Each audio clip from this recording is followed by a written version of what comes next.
Spencer Knight signs a 3-year extension, $5.83 million per year. We're breaking it down next on CHGO Blackhawks.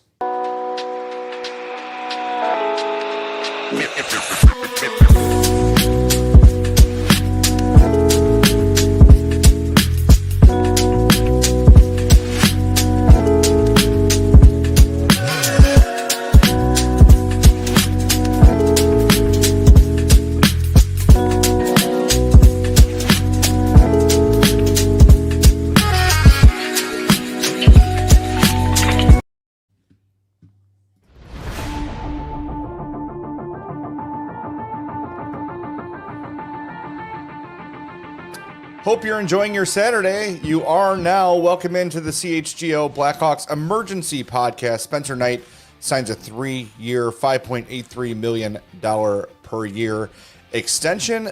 Good news, big news. I don't want to say out of the blue, Mario, but Elliotte Friedman sort of hinted at this a couple weeks ago, but we were not expecting this today. Mario Tirabassi, your initial thoughts on this deal?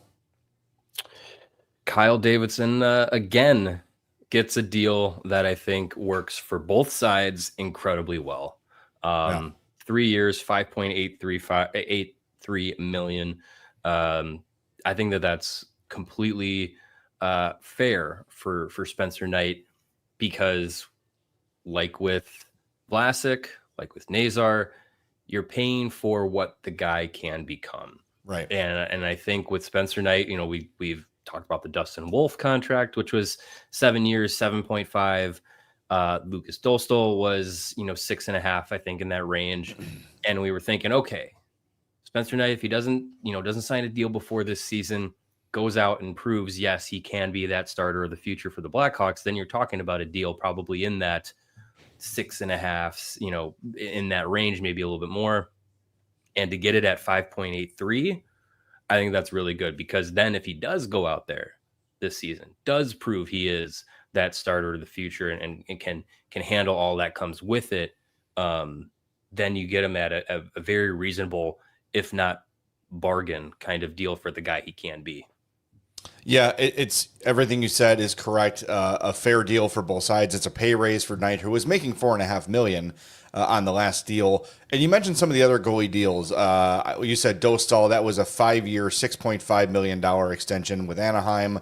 Karl Vejmelka with Utah, 5 years, $4.75 million. The only thing that caught me a little bit about the Spencer Knight deal was that it was only a 3-year extension, which is, so now it's 4 years from, it's next year plus 3. I was thinking maybe it would have been a little bit longer. So I'm kind of wondering what this means in terms of their thought about Drew Commesso. Like, maybe they haven't given up on him being a starter someday. Or maybe they're just sort of saying, you know what, we haven't seen enough from Spencer Knight as a full-time starter to go 6-7 years with him. That was really the only little thought I said, interesting. I wonder why they didn't go longer on the deal. But aside from that, totally happy with it. And I think it does give Spencer Knight the opportunity to go out and say, all right, 3-year deal. This gives me 4 seasons with the Hawks to go out and prove that I am what everyone thought I was when I was drafted.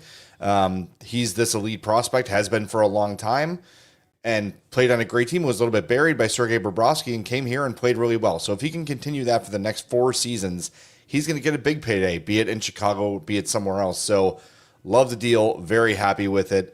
And I do like that it does sort of send a message to some of the other goalies you have in the system, most importantly, Drew Commesso, as I mentioned, that, hey, you're not like just completely forgotten here. There is still an opportunity for you to come here. Maybe Commesso becomes the full-time backup next year. And then if they decide, okay, Spencer Knight's either too expensive or wasn't who we thought, then Commesso gets that starting role that he's been eyeing since being drafted, really. Yeah, and well, you got a 2-year extension with Arvid Söderblom done also this offseason. So that's an extra year of Söderblom, beyond this season, where you're talking about him being in the mix as well. And I think, like you are giving Spencer Knight some runway to become the full-time starter. He has expressed he wants to be that 60+ games a year kind of guy. And he's going to get the opportunity to potentially do it at maybe this season. Who knows? Depending on how, Jeff Blashill and his staff want to rotate the goalies, and play really is going to dictate a lot of that. But, I think that you get that runway for Knight to kind of prove that. Then if he does, that's good for the team, because then you have that guy that's going to fill that role. And it's great for Knight because once this deal's over, he's 28. Yeah. Like that's prime. That's still a great age to hit another potential payday. And with the cap going up over the years, whether it's with Chicago or, hopefully it is, because that means things are going well.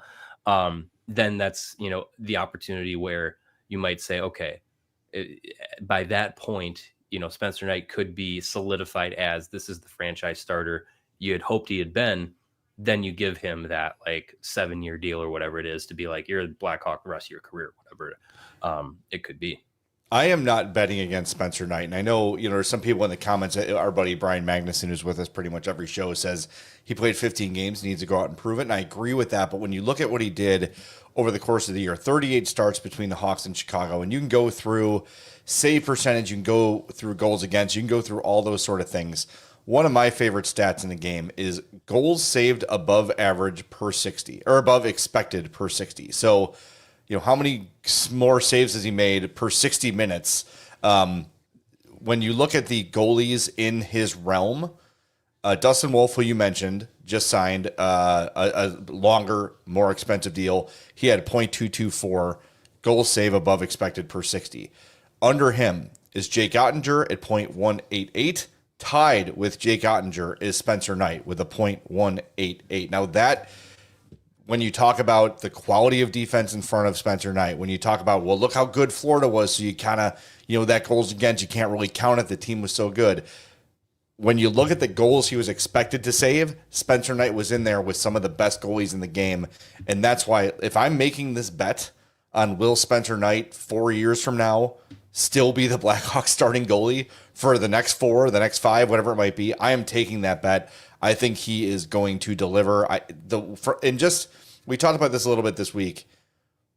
His demeanor it's something I didn't know about him, right? Really, all we knew about Spencer Knight coming in was really high prospect, great for USA, and then had the OCD situation that he took care of, and then was kind of, buried in Florida. So you weren't really sure, like, is this guy kind of busting out? Is he not really reaching his potential? He comes to Chicago and he arrives with this presence that a lot, like, for as much as like there's a lot of mature players in the Hawks locker room, Spencer Knight had this way about him where when he would speak, like, people would just gather around. It was like he's just got this wisdom and this maturity beyond his years. There's nothing I see from him that tells me that he's not going to be one of the better, top third starters in this league for the next decade. And I'm glad that at least for the next 4 years, he's going to do it with Chicago. Yeah, I think he's definitely got a little bit of that command of I want to say command of the room, but he's definitely got, experience being in winning environments, obviously being with the Panthers and, being around them for one of their Stanley Cup runs. And that can be something that I think guys can maybe gravitate towards, where he could maybe give a little bit of insight to, like, hey, like, this is what it takes. I've been around it. I've seen it. I've been, I've played with those guys, and, this is what it takes for, championship level defense, communication, like things that he can take away and bring to the team. I think that's going to be really valuable. And, he's 24, he's been with, guys from the US program, and, knew Vlasic and Slaggert when he first got here. So he had some friends. So it was kind of an easy fit into that future group. And I think that's very valuable with this group moving forward. And, as far as the change from Florida to Chicago, when you and Greg were talking with Sean Shapiro, he brought up the quality start stat. Is that, basically when he was in Florida, he had about a 60% quality starts average, which is, a game in which your save percentage is above league average. When he got to Chicago, 8 of those 15 starts were quality starts. That by my math, that's about between 50 and 60%.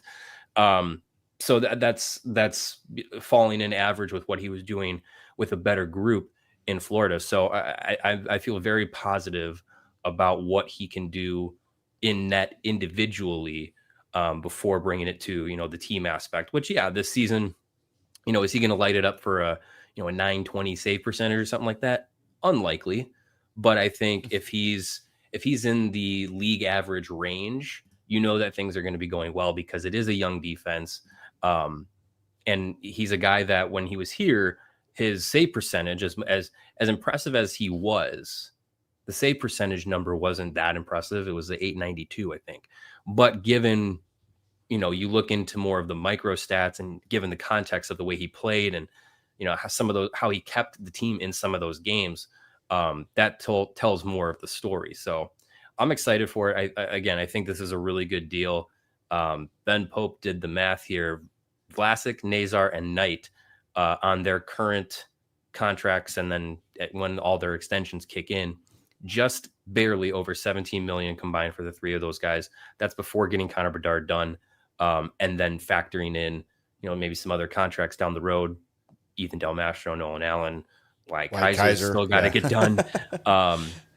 But I mean, that when you look at like who's coming around in the next couple of years, Anton Frondell will sign his ELC soon.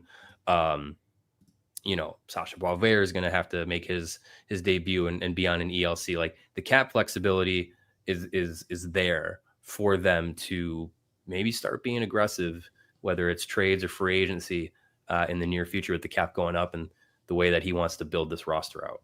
All right, we got some super chats we want to get to before we go, but I want to make sure we share this quote from Kyle Davidson from the Blackhawks press release. Davidson says, quote, "After joining the team in March, Spencer quickly cemented himself as a crucial piece of our future.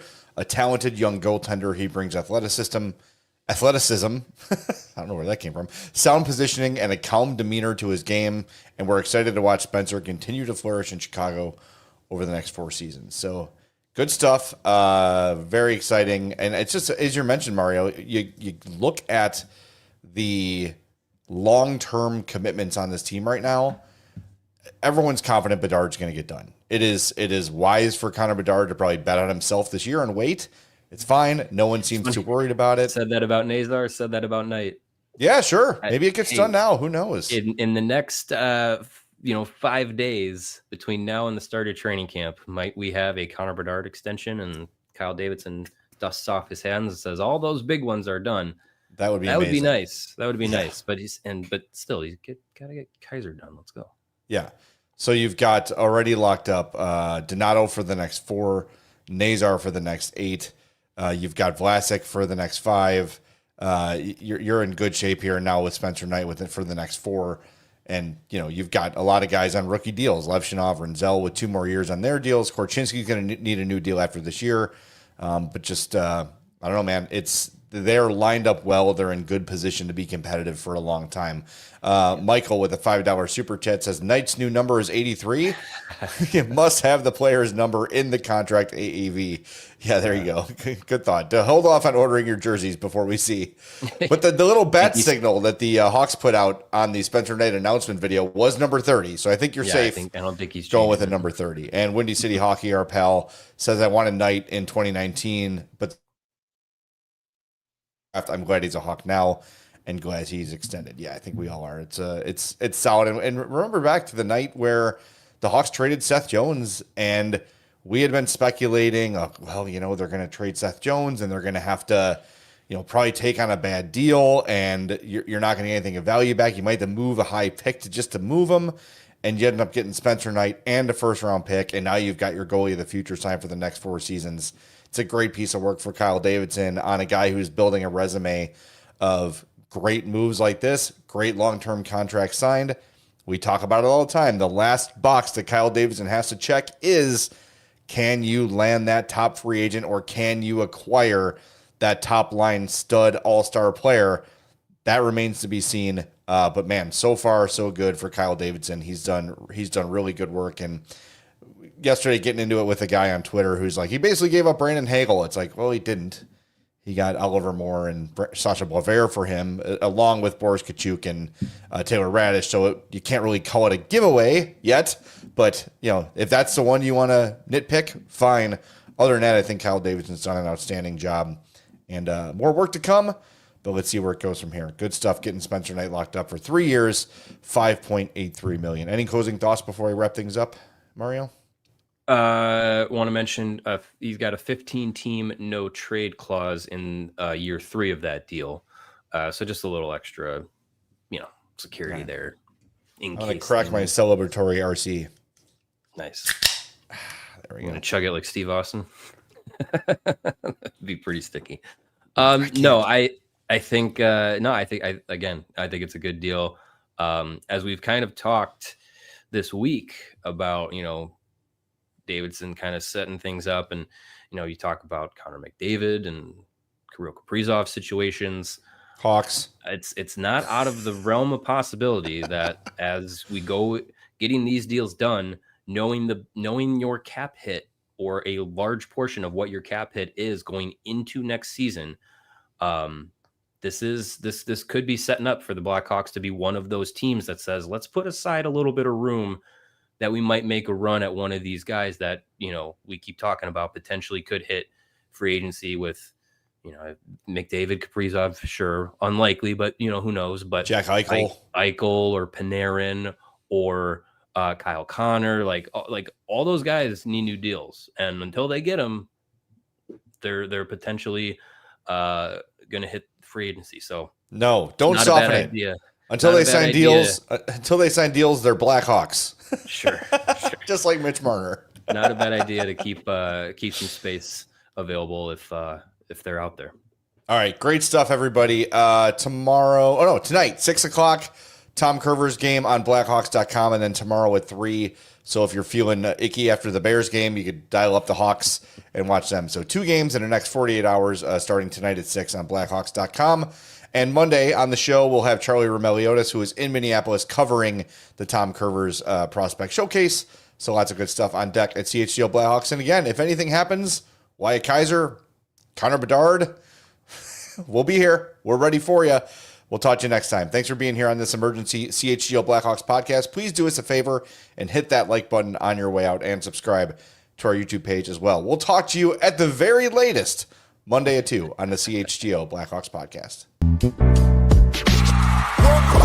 We all silly like the mayor.